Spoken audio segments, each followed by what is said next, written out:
Ok, alors bonjour à tous et à toutes. Donc le sujet du cours d'aujourd'hui, c'est sur le regard sur les autres, juger les autres. Et on vient d'avoir une petite discussion là avec Gérard, qui est effectivement quelque chose qui touche tout le monde, et de plusieurs manières. D'abord parce qu'on a tous, je pense, un peu une tendance à juger les autres, naturellement. Mais au-delà de ça, il y a des fois, on est amené à porter un regard sur les autres, et de manière positive, dans le sens où on a tous plus ou moins une responsabilité par rapport aux gens qui nous entourent. Par ça, je veux dire parents par rapport aux enfants, ou certainement des éducateurs, des rabbins. En tant que Chabad, que Lubavitch, on est censé regarder autour de nous, qu'est-ce qu'on peut faire pour aider la communauté, etc. Donc, on est d'une certaine manière à la recherche des problèmes, à la recherche des choses qui ne sont pas comme il faut, et bien sûr avec une ouverture d'essayer de changer les choses. Mais on a besoin de chercher les problèmes, on a besoin de regarder les problèmes et de les trouver. Donc on a besoin d'avoir ce regard, si on peut dire, sur les autres. On ne peut pas dire ouais, tout le monde il est beau, tout le monde il est gentil, parce qu'il y a certaines choses sur lesquelles on passe. Ça me fait penser à une histoire qui était intéressante. Ils ont raconté ça à un des kinos à Shluchim, à New York, la convention des Shluchim. Il y a très longtemps un Rav qui s'appelait le Rav Edelman, qui est à la Vachalom, pas en France, une autre famille Edelman aux États-Unis. Et c'est quelqu'un de sa synagogue qui racontait cette histoire. C'est une histoire qui s'est passée quand il était tout petit. Et ce monsieur racontait que son père et sa mère étaient les présidents de la synagogue du Beth Rabbah, donc de cet endroit-là. Et puis un dimanche matin, euh, il voit son père et le rabbin dans une discussion animée, disons. Alors, il n'entend pas, lui, il était dans la voiture, il attendait ses parents, ou il était peut-être avec sa maman, et il voit son père avec le rabbin en train de discuter, et apparemment, le père avait l'air fâché avec le rabbin. Donc, bon, ils ont des discussions le temps qu'il a eu, et puis à un certain moment, donc le père vient dans la voiture, et ce petit garçon demande à ses parents, qu'est-ce qui se passe? Pourquoi tu es fâché avec le rabbin? Il dit, non, non, je ne suis pas fâché avec le rabbin du tout, etc. Il dit, regarde, tu vois, il y avait des haies autour de la synagogue, des petits buissons autour de la synagogue, et malheureusement, il y avait, après Shabbat, des enfants qui avaient jeté je sais pas, des emballages de gâteaux, des emballages de bonbons, etc. Et ce n'était pas très propre. Donc le père dit à son fils, tu vois ici les haies, les buissons autour de la synagogue? Il dit, oui, tu vois les papiers qui traînent par terre, les verres, etc. Il dit, oui. Il dit, ben, le rabbin, lui, il ne voit que les fleurs.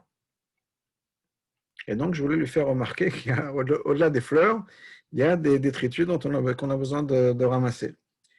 Donc, pourquoi je raconte ça? Parce qu'effectivement, le rabbin ne voyait que des fleurs, ben, il ne ramassait pas les détritus, donc c'était un peu sale. Donc, on a besoin de regarder les défauts, on a besoin de trouver les choses. Et la question, c'est un peu comment trouver un équilibre par rapport à ça, ou quelle est l'approche qu'il faut avoir. C'est encore plus important.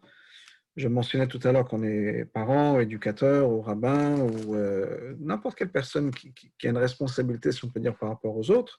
Et je pense que d'une manière ou d'une autre, on a tous une responsabilité avec le monde qui nous entoure. C'est un des messages de la paracha de Noach, que Noach est sorti de la Teva, il a dû commencer à reconstruire le monde, rebâtir le monde.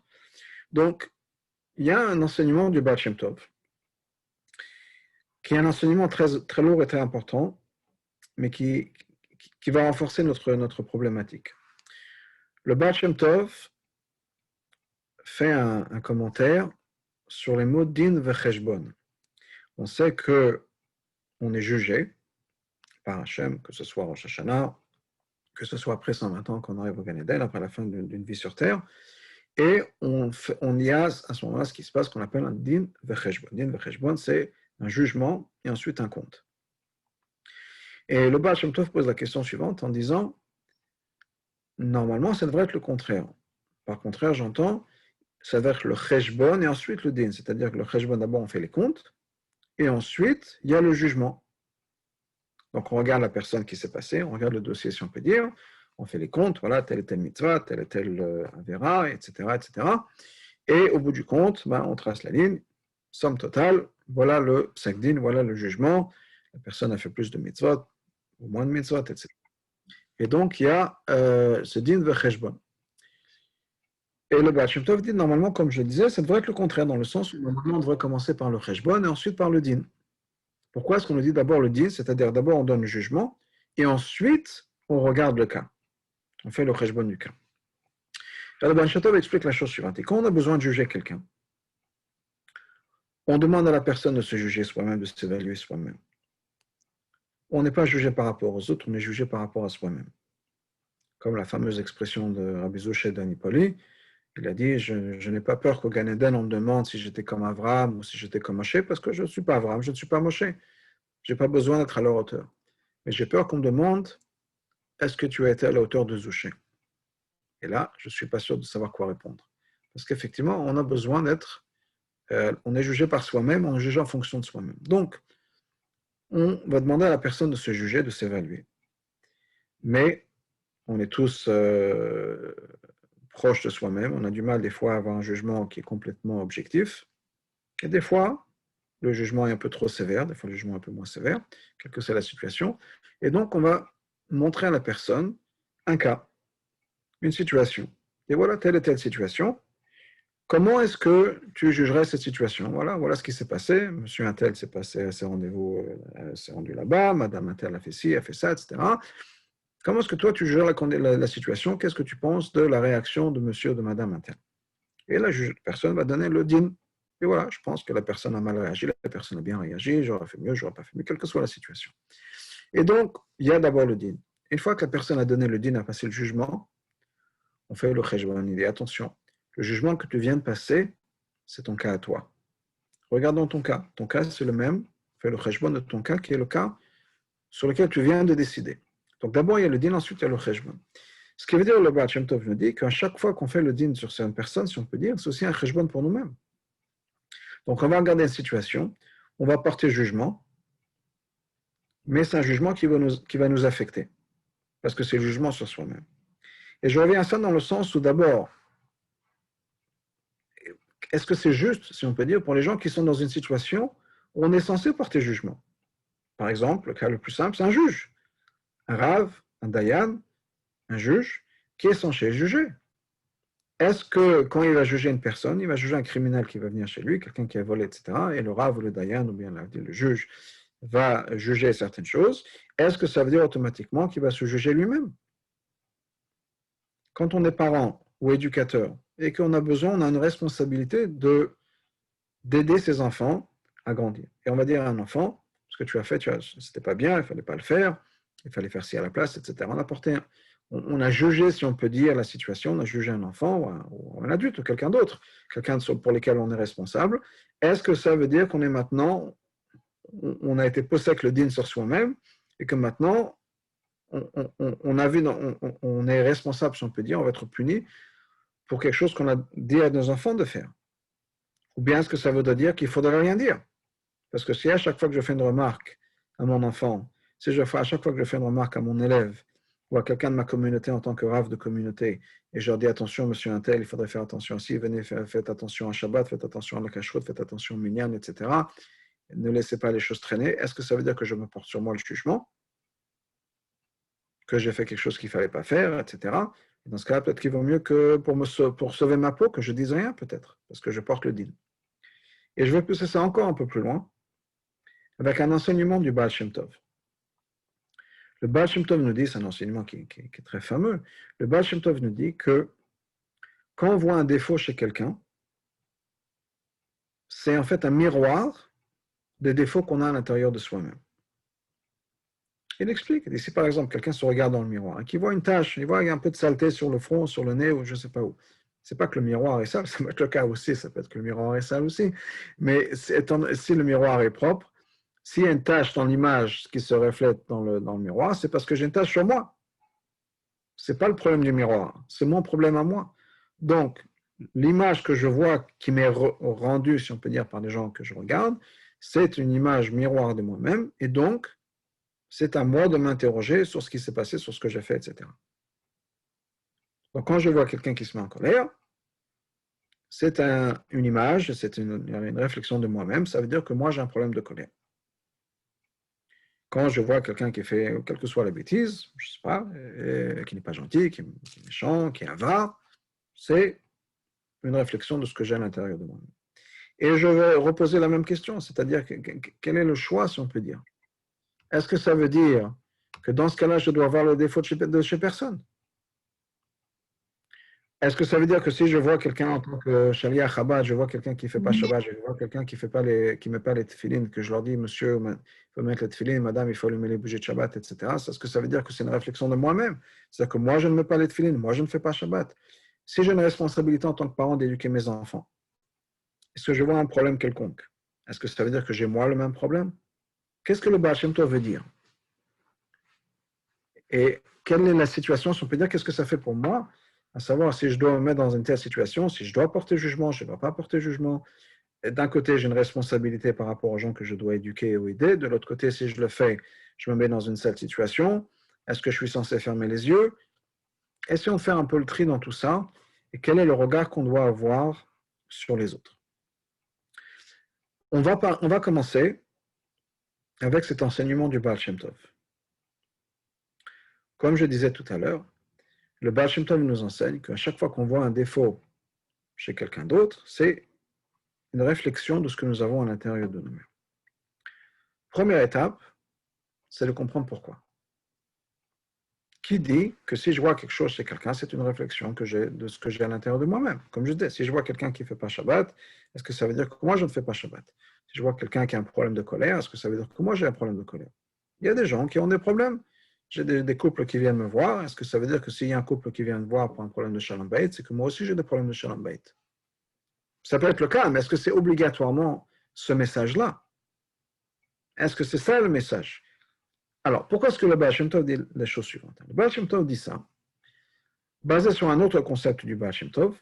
C'est un concept qui revient beaucoup plus longtemps que le Baal Shem Tov, mais le Baal Shem Tov en a fait quelque chose d'essentiel, qui est cette idée de Hashgacha Pratit. Hashgacha Pratit, la providence divine, ça veut dire quoi? Ça veut dire que tout ce qui se passe dans le monde est orchestré par Dieu, et non seulement orchestré par Dieu, mais orchestré par Dieu pour une raison, et entre autres pour moi, pour que je puisse travailler, me rapprocher de Dieu dans ma Vodat Hashem.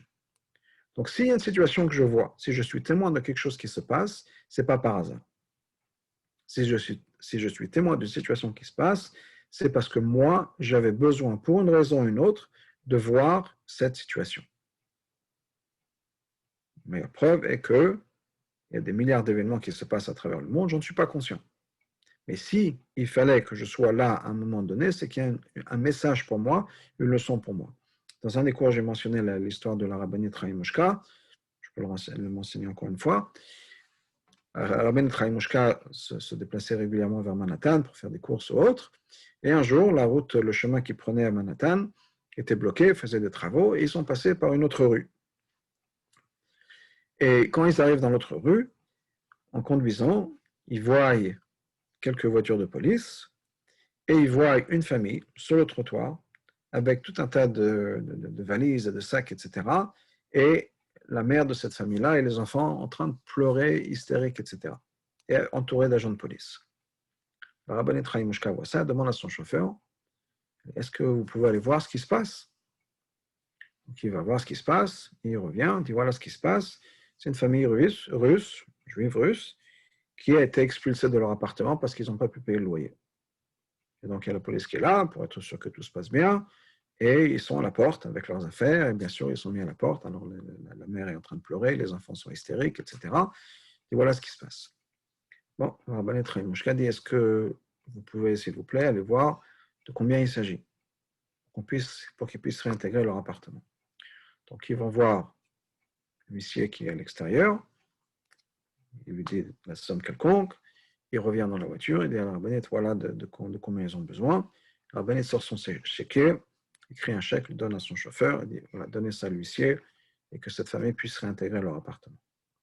Et ensuite, ils sont partis. Et la rabbinite Chaim Moshka dit à son chauffeur qu'elle a appris de son père, le rabbi précédent, qu'à chaque fois qu'il y a une situation particulière qui se passe, c'est qu'il y a un message pour nous. Elle dit par exemple aujourd'hui, la route habituelle était fermée, on a été obligé, Dieu a fait en sorte qu'on passe devant cette famille-là, c'est que certainement il fallait intervenir. Il y avait un message. Ce n'était pas par hasard que la route habituelle est fermée, pas par hasard qu'on est passé par là. Donc, le Baal Shem Tov nous dit, c'est ce même concept-là, qui est que quand il y a quelque chose qui se passe, si je vois une situation, je suis témoin d'une situation, ce n'est pas par hasard, mais c'est pour me faire passer un message. Quel est le message?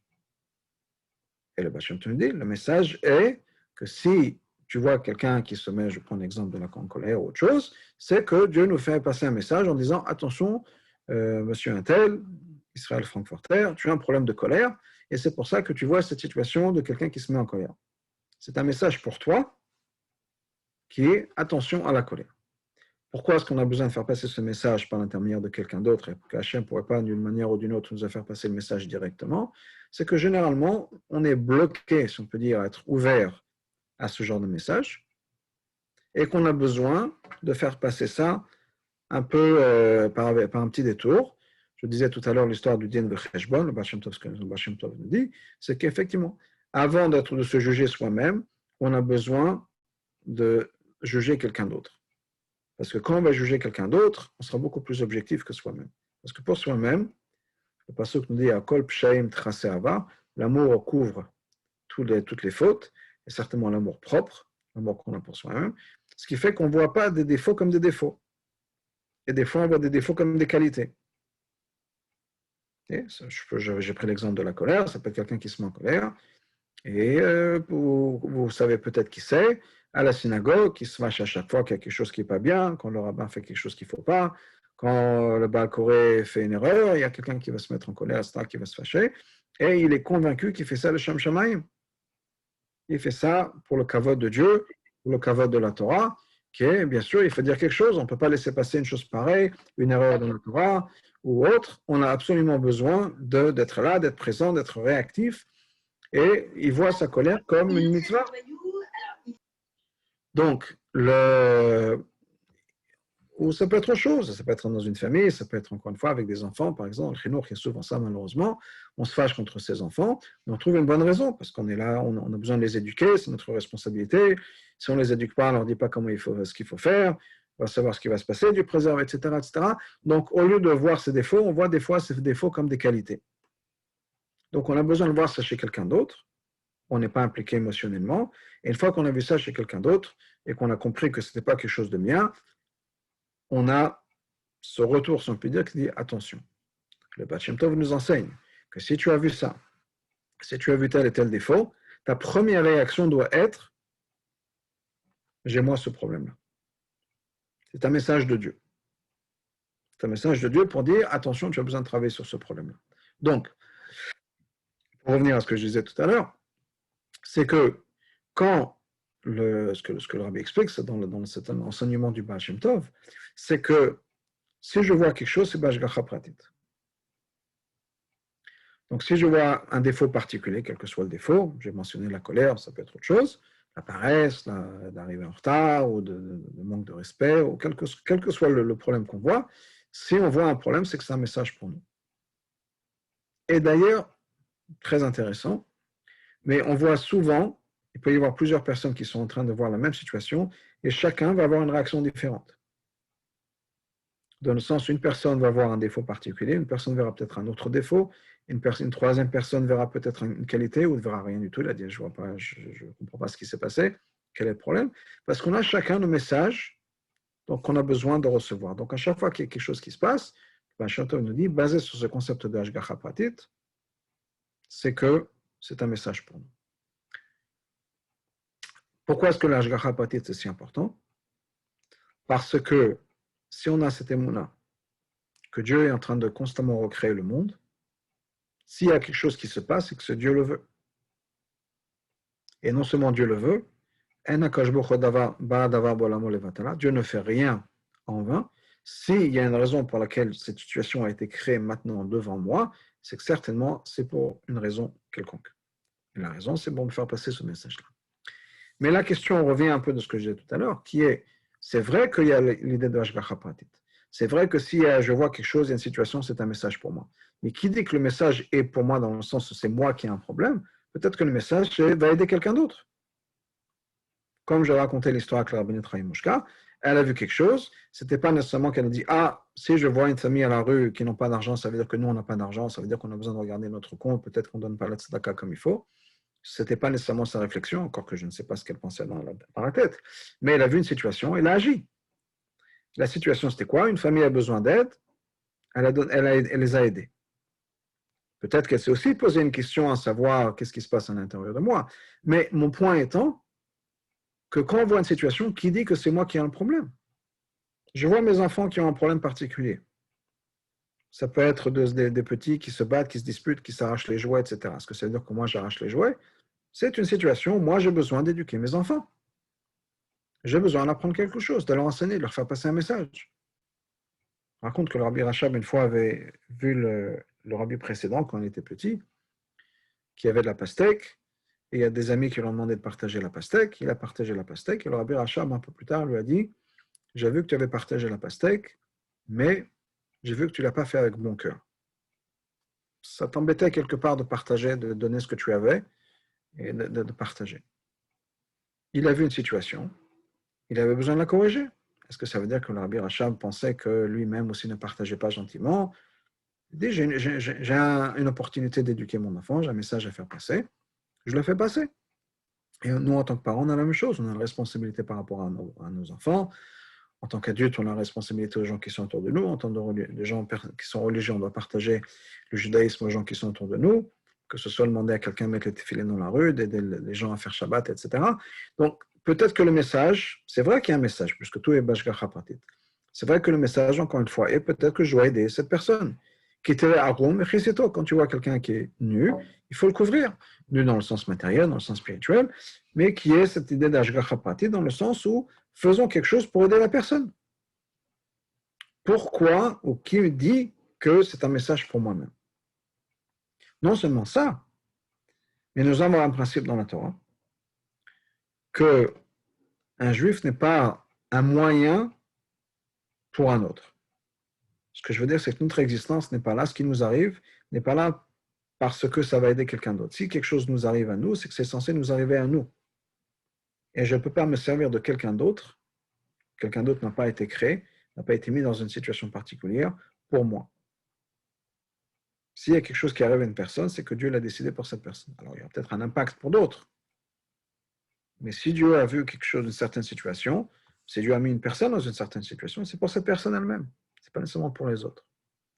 Donc, si moi, je vois une personne dans une situation, c'est pour cette personne-là. Pour quelqu'un qui a besoin d'aide, etc. Donc, je reviens à ma question, qui est comment gérer tout ça? Et pourquoi dire que c'est nécessairement quelque chose un défaut que j'ai chez moi, et c'est un message pour moi, au lieu de dire que c'est un message, une situation pour l'autre. Et la problématique, encore une fois, de l'autre côté, c'est cette idée de din vecheshbon, qui est-ce que si je porte jugement sur quelqu'un d'autre, est-ce que ça veut dire que c'est une réflexion sur moi? Peut-être que dans ce cas-là, je ne voudrais pas avoir cette responsabilité. En tant qu'enseignant, en tant que rave, en tant que chaliar, en tant que père de famille, en tant que mère de famille, laissez-moi tranquille, je vais fermer la porte, je ne vais rien dire à personne, je ne vais pas discipliner mes enfants, je ne vais pas éduquer les gens autour de moi, parce que ça ne vaut pas le coup. À chaque fois que je vois un problème, ça me retombe sur la tête. Donc voilà l'explication. Et je vais baser cette explication sur une histoire dans la paracha de cette semaine. Dans la paracha de la semaine, nous savons bien sûr qu'il y a le déluge, et après le déluge, Noé sort de la Teva, il va planter une vigne, il va faire du vin, il va boire de ce vin, il va devenir ivre. Et pendant qu'il sera ivre, il va se déshabiller. Il va être nu. Vient Ham, un de ses fils, qui voit ça et qui trouve ça amusant, ou en tout cas pas bien, si on peut dire, et il va raconter ça à ses frères, Shem et Yafet. Shem et Yafet vont voir ça, ils vont réagir, ils vont aller voir Noach, mais ils vont faire ça avec beaucoup de tsniout. C'est-à-dire qu'ils vont marcher à reculons, ils vont faire dos à Noach afin de ne pas voir la nudité de leur père, pour le couvrir. Et non seulement ça, donc la Torah nous raconte qu'ils ont marché à l'envers, à reculons, afin de ne pas voir la nudité de leur père, et la nudité, ils n'ont pas vu la nudité de leur père. Et le rabbi pose la question suivante, à savoir, bien sûr que s'ils ont marché à reculons, ils n'ont pas vu, puisqu'ils regardaient l'un de l'autre direction, ils faisaient dos à Noach. Alors bien sûr qu'ils ne l'ont pas vu. Pourquoi est-ce que la Torah vient nous mentionner qu'ils n'ont pas vu la nudité de leur père? Et nous dit le rabbi, c'est cette histoire-là qui va être la clé de comprendre exactement comment doit être notre réaction quand on voit un problème chez quelqu'un, comment est-ce qu'on doit réagir par rapport à ça. Il y a deux choses qui sont passées chez les enfants de Noach. D'un côté, ils ont agi. Ils ont entendu que leur père n'était pas couvert, ce n'était pas approprié. Ils sont partis et ils ont pris une couverture, un vêtement, pour aller couvrir Noach. Ils ont fait ça de manière très pudique, de manière très tsniout. Ils n'ont pas regardé, ils ont marché en arrière, ils ont mis le vêtement sur leur père, de manière très tsniout. Ça, c'était au niveau de la réaction. Mais nous dit la Torah, il y a quelque chose d'autre qui s'est passé. Ils n'ont pas vu la nudité de leur père. Il ne s'agit pas juste du niveau physique, puisque physiquement, ils ne pouvaient pas le faire. Ils faisaient face à l'autre direction. Mais c'est qu'ils n'ont pas vu la nudité de leur père comme une unité. Ils ont vu ça une situation, ils n'ont pas porté jugement sur leur père. À l'opposé de Ham, qui lui a vu un défaut, a rigolé de ce défaut, a profité de ce défaut, a remarqué le défaut, eux n'ont pas vu le défaut. Ils ont vu une situation sur laquelle on doit agir. Et ça, nous dit le rabbi, comme je le disais, c'est la solution à toute cette question. Quand on voit un problème particulier chez quelqu'un, il y a deux choses qui pourraient se passer. Une, c'est voir le problème. J'ai un enfant qui ne s'est pas comporté comme il faut, j'ai quelqu'un qui est venu voir dans la communauté qui ne fait pas ce qu'il faut, etc. J'ai une situation. J'ai besoin de corriger la situation. Mais est-ce que je vais regarder la situation comme un défaut chez la personne, un problème personnel de la personne, ou bien une situation que j'ai besoin de gérer? Donc, est-ce que je veux porter jugement sur la personne, pas le problème, mais la personne, ou bien je vais dire, ok, voilà, j'ai une situation, j'ai un enfant qui souffre de tel et tel problème, qu'est-ce que je peux faire pour l'aider? Au lieu de dire, mon enfant est problématique, mon enfant est pourri, mon enfant n'est pas bien, mon enfant est coléreux, là, c'est un jugement que je porte sur la personne. Il faut séparer la personne de l'acte. S'occuper de l'acte, mais arriver à faire la différence entre l'acte et la personne. Et je pense qu'il n'y a pas de meilleur exemple de ça que le rabbi, qui pouvait voir et accepter et aimer les juifs du monde entier, quel que soit leur acte, tout en se battant contre certaines approches, certaines philosophies qui étaient contraires à la Torah. Il pouvait y avoir la même personne. Ça pouvait être le président, la présidente d'une organisation qui se bat contre le judaïsme. C'est pas grave. Pour cette personne, en tant que personne, en tant que juif, le rabbi avait un amour infini. Maintenant, la situation, si on peut dire, ce qu'ils enseignaient, etc., ça c'est quelque chose d'autre. Ça c'est quelque chose que des fois on a besoin de se battre contre. On a besoin d'éduquer, on a besoin d'enseigner, on a besoin de changer les gens, qui est d'une certaine manière le concept de shlichut, qui est que dans le monde entier, le rabbi va faire en sorte que les gens se rapprochent de la Torah et des mitzvot. Parce qu'il y a une situation et on a besoin d'agir. Et que Chilvot Shabbat n'est pas acceptable. De ne pas manger kasher, ça n'est pas acceptable. On ne peut pas dire, ah non, si je vais porter jugement, c'est dans ce cas-là, ça retombe sur moi, ça retombe sur ma tête, etc. Vaut mieux ne pas regarder. Pas du tout. Il y a une situation, il y a un problème, il faut agir. Le rabbi, et le rabbi nous enseignait, on ne peut pas être aveugle au problème. Le problème, il faut s'en occuper. Et s'en occuper de manière très importante et très forte, si on a besoin, la manière dont c'est nécessaire, avec amour, avec lumière, de la meilleure manière possible. Mais ce n'est pas une réflexion de la personne. Il faut séparer la personne de l'acte. On a une histoire sur cette idée-là. Il y avait un juif, un juif qui habitait à New York, qui s'appelait Uriel Zimmer. Uriel Zimmer était une personne très intéressante, quelqu'un qui parlait, je crois, au moins 8 ou 9 langues, qui travaillait aux Nations Unies en tant que traducteur, qui était Satmar et qui est devenu Chabad. Et à la période où il était Satmar, il était l'éditeur en chef d'un journal Satmar qui s'appelle Daryed. Et c'est un journal qui est très canaïste, si on peut dire, avec beaucoup de zèle.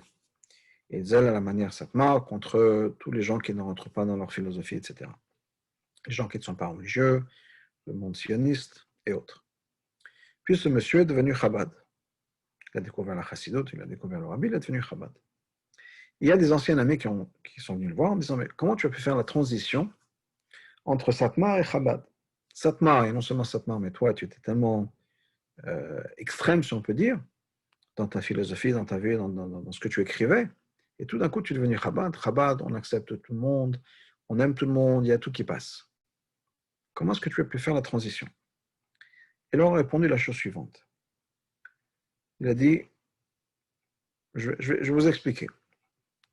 Et cette histoire que j'ai entendue, je ne l'ai pas entendue de lui, je l'ai entendue, donc je ne peux pas confirmer qu'elle est à 100% vraie. En tout cas, le message est un message intéressant. Que l'histoire soit vraiment passée ou pas, le message est un message intéressant. Imaginons, il y a des gens malheureusement qui sont en Israël et qui vont entrer à Jérusalem, à Mea Sharim, ou à Bnei Brak, ou dans d'autres endroits, Shabbat en voiture. Qu'est-ce qui va se passer ou qu'est-ce qui se passait pendant à cette époque-là des fois? On leur jetait des pierres, on créait Shabbos, on jetait des pierres sur les gens qui prenaient la voiture et qui voulaient passer par Mea Sharim ou par d'autres quartiers très religieux. Et quel est le message? Le message est, rentrez chez vous. On ne veut pas que vous conduisiez dans nos quartiers à nous. Repartez à Tel Aviv, repartez où vous voulez, mais pas chez nous. Donc, c'est OK que vous soyez Mechalel Shabbat, mais venez pas le faire chez nous. De l'autre côté, quel est le message du Rabbi Lubavitch? Il a dit, il a envoyé des gens dans le monde entier. Il dit, faites attention à Shabbat, respectez le Shabbat. Pas juste si vous êtes à Jérusalem, à Mea Sharim, ou à Bnei Brak, même si vous êtes à Tel Aviv, même si vous êtes en Afrique, même si vous êtes en Asie, même si vous êtes en Amérique du Sud, quel que soit l'endroit, respectez le Shabbat. Et maintenant, vous allez me dire, qui est la personne la plus intéressée à Shabbat? Quelle est la personne qui se bat plus pour Shabbat? C'est le Rabbi. Donc, encore une fois, je ne sais pas si l'histoire est exacte ou pas, mais le message est quoi? C'est que certainement le Rabbi, c'était l'exemple d'une Avat Israël infinie, et de l'autre côté, essayer de corriger les problèmes qui existent dans le monde, à tous les niveaux, soit juif ou non juif, etc. Il n'y a pas de souci, mais dès qu'il y avait un problème, essayer de faire ce qu'on peut pour arranger et faire en sorte que le monde soit un meilleur monde. Donc, il y a les deux qui vont ensemble. Pour revenir au thème, si on peut, de notre conversation, au thème du cours aujourd'hui. Ce qu'on apprend des enfants de Noach, nous dit le Rabbi, c'est que quand on a une situation, il faut gérer la situation. Il n'y a pas de souci à ce niveau-là. Et ce n'est pas porter jugement, c'est prendre ce message d'Avat Israël, prendre ce message de responsabilité qu'on a par rapport au monde et agir en fonction de ça. De l'autre côté, on ne peut pas porter jugement sur la personne. Et si on voit du mal chez la personne, c'est-à-dire que d'une manière ou d'une autre, on a porté jugement en disant « Ah, il y a quelque chose de pas bien chez monsieur Intel ou chez madame Intel ou chez mademoiselle Intel, etc. », c'est qu'automatiquement, on a porté jugement de soi-même. Parce que qu'est-ce qui fait que je vois un problème chez la personne? Pas encore une fois une situation, mais un problème chez la personne, c'est que j'ai le problème chez moi aussi. C'est que j'ai quelque chose à l'intérieur de moi qui est sensible à cette personne-là, sensible à ce problème. Je vous donne un exemple. Il y a quelqu'un qui va chez le docteur, attraper froid, la grippe, ou autre chose, mal au doigt de pied, il va voir le docteur. Est-ce que le docteur va se fâcher entre la personne en disant « Oui, mais comment est-ce que vous avez attrapé froid? Vous êtes un idiot, il ne faut pas attention à vous. » Le docteur voit une personne, il y a quelqu'un qui a attrapé froid, il a mal au pied, il a mal à la tête, quelle que soit la situation, il va faire les examens qu'il a besoin de faire, et il vous donne une ordonnance et au revoir. Il n'y a pas un jugement qui est passé sur la personne, en tout cas, il ne devrait pas y en avoir. La même chose que n'importe quel spécialiste, si on peut dire, ou n'importe quelle autorité. Vous allez voir un rave, vous avez une question sur une assiette de viande et une assiette de lait qui sont mélangées. Vous demandez au rave, est-ce que c'est cachère, c'est pas cachère. Le rave ne devrait pas vous regarder en disant, mais quel idiot, ou quel idiote, vous ne pouvez pas garder votre vaisselle comme il faut, je ne comprends pas cette histoire, c'est du n'importe quoi. Non, c'est un halakha, c'est une halakha. C'est tout, ce n'est pas une question de jugement, c'est la halakha. Voilà un cas qui s'est présenté devant moi. Quelle est la halakha? Et on raconte qu'il y avait un rave une fois on lui a apporté un jeune rave. C'était tout au début de son apprentissage en tant que rabbin. Et une dame qui est dans le village qui lui a amené un poulet. Il y avait une question dans le poulet, dans la partie du poulet qu'on appelle le kourkavan. Et le rave regarde, mais il a pris dans les livres, mais il ne savait pas exactement à quoi ça ressemble. Et la dame lui dit, Rebbe, monsieur le rabbin, c'est un kourkavan. C'est le poupée, comme on dit en yiddish. Il dit, ah, dans ce cas-là, si c'est le kourkavan, dans ce cas-là, c'est kasher. Voilà tel et tel halakha, etc. Et regardez ça comme situation dans l'halakha, ce n'est pas une question personnelle. Est-ce que le poulet de cette dame est comme ci ou comme ça? Il n'y a pas de jugement personnel. C'est un cas dans l'halakha. On réfléchit par rapport à l'halakha, par rapport au sfarim, par rapport à la Torah. Il n'y a pas un jugement à passer sur la personne. Donc, on a une situation qui se présente devant nous, un enfant qu'on a besoin d'éduquer, des gens autour de nous, quelqu'un qui n'a pas mis les tefilines, quelqu'un qui doit changer, quelle que soit la situation, un rave qui reçoit un couple avec un problème de shalom bayit ou autre, c'est j'ai devant moi une situation. À moi de gérer la situation. Je regarde dans la halakha, je regarde dans les sfarim, qu'est-ce que je dois faire, etc. Et je regarde donc cette situation. C'est tout. Voilà ce que j'ai besoin de faire. Il n'y a pas de question de jugement personnel. Et s'il y a un jugement personnel, dans ce cas-là, c'est que c'est une réflexion de ce que j'ai moi à l'intérieur de moi. Et ce qui est intéressant, c'est que quand on a ce genre de réaction par rapport aux personnes, c'est qu'effectivement, si on réagit à ça, c'est qu'on est sensible à quelque chose. Et vous remarquerez peut-être dans votre expérience personnelle, il y a des choses sur lesquelles vous êtes complètement en confiance. Et il peut y avoir des gens qui vont vous attaquer sur ça, on n'est pas fâché. C'est ce qu'on nous disait quand on était petit. Quand quelqu'un nous a traité d'idiots, on retournait chez papa et maman, et il m'a dit que je suis un idiot. Il a dit, alors, tes papa et maman qui disaient que tu es un idiot? Je dis, non. Alors pourquoi ça te dérange? Le message étant, si tu avais confiance en toi, tu ne serais pas dérangé. Si quelqu'un va te voir en disant, Israël Frankfurter, je sais pas, vous avez 10 ans. Je n'ai pas 10 ans. Je ne vais pas me fâcher comme traite d'avoir 10 ans. Je n'ai pas 10 ans. Donc, il y a des choses sur lesquelles on n'est peut-être pas sûr. Là, dans ce cas-là, ça me remet en cause. Mais s'il y a des choses sur lesquelles je suis complètement en confiance, il n'y a pas question de se remettre en cause. Si je vois quelque chose qui me fait réagir, c'est qu'effectivement, j'ai ça à l'intérieur de moi. Je suis sensible à ce genre de choses. Et dans ce cas-là, j'ai besoin de réagir. Et j'ai besoin de réagir, ça veut dire quoi? Me poser une question. Et ça, je le vois constamment, si on peut dire, dans les couples, ou dans d'autres situations, où il y a le mari et la femme qui ont dit, voilà, ma femme, elle est comme ci, ma femme, elle est comme ça, elle a ce problème, le mari et la femme qui disent, voilà, mon mari, il est comme ci, comme ça. Et quand on creuse un petit peu, on se rend compte que c'est exactement la même situation. C'est-à-dire que chacun regarde chez l'autre le problème que lui auquel a. Parce que c'est à ça qu'on est sensible. C'est normal, c'est quelque chose de tout à fait normal. Mais ce que Hachem fait dans la grandeur et dans la bonté d'Hachem, c'est quoi? C'est de nous envoyer ce message en disant, attention, si tu es sensible à ça, si ça te fâche, ça te froisse quelque part, c'est que c'est un message pour toi. Si tu vois un jugement personnel, si tout d'un coup tu as une réaction émotionnelle à une situation, c'est que tu as ça à l'intérieur de toi-même. Donc c'est un message. Si tu ne vois pas du tout le problème, tu ne vois pas du tout quel est ça en tant que problème dans le sens où tu n'es pas émotionnellement impliqué, c'est une situation. Il faut agir, bien sûr qu'il faut agir. Il y a une situation de préserver. Il peut, je sais pas, avoir un enfant qui court dans la rue, il faut l'arrêter. Et ce n'est pas une question de jugement. Donc si on voit ça, c'est qu'on a un problème à l'intérieur, quelque chose de nous qui nous froisse. Et là, c'est ce message de Dieu. Donc ce que la paracha nous enseigne, avec cette histoire des enfants de Noach, c'est qu'il y a deux choses à faire. Il y a la situation qu'il faut gérer. Et ce n'est pas nécessairement un message de Dieu. Enfin, c'est un message de Dieu, bien sûr que c'est un message. Mais un message dans le sens où, s'il y a une situation, tu as une opportunité, fais quelque chose. Agis.